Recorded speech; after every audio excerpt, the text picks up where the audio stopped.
Hello, my name is Usher, MBE, and I'm a gold medal winning Paralympian for para-canoe.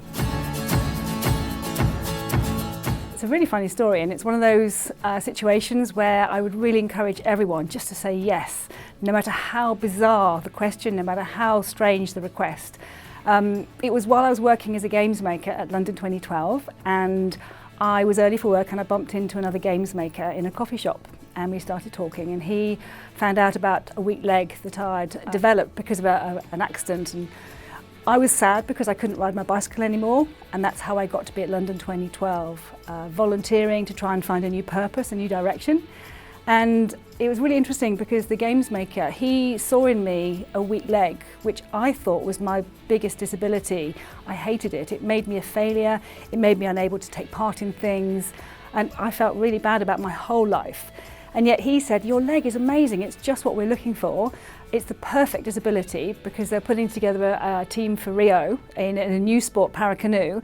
And apparently the thing that I hated most about myself made me really suitable for this new venture that they were embarking on. So without any experience, I'd never been in a boat before, I found myself agreeing to start a new adventure in a sport that was as far away from what I'd imagined I'd ever be able to do as possible.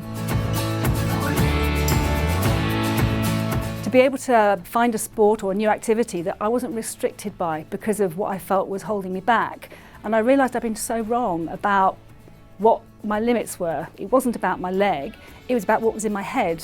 I believed I couldn't do it, and that persuaded me that I couldn't do anything. So a learning from this is the thing that's your biggest barrier isn't necessarily what you think it is. The biggest barrier is what you believe to be true or not to be true. And a really powerful thing is to remove those barriers. And then it's really exciting because suddenly everything becomes possible. I remember sitting on the start line at Rio thinking how many people laughed at me because they thought I was too old or it was an unrealistic expectation to get to Rio.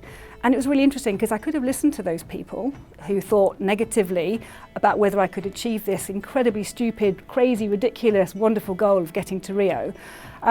But I decided that I was going to make my own destiny and push forward, and I would only surround myself by people who were inspired by what I wanted to do, who were excited about what I wanted to do.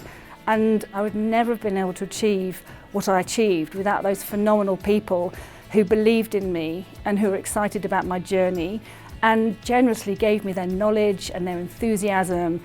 And I don't think it's possible to achieve something so out of your comfort zone without those incredible role models to show you the way.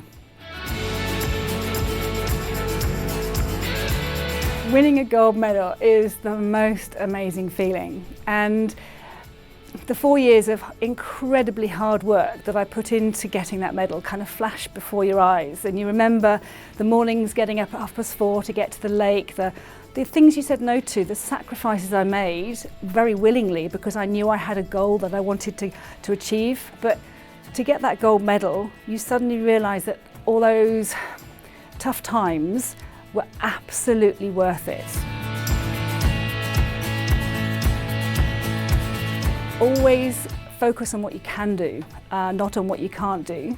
It's very easy when you're being negative for that negativity to seep into the rest of your life.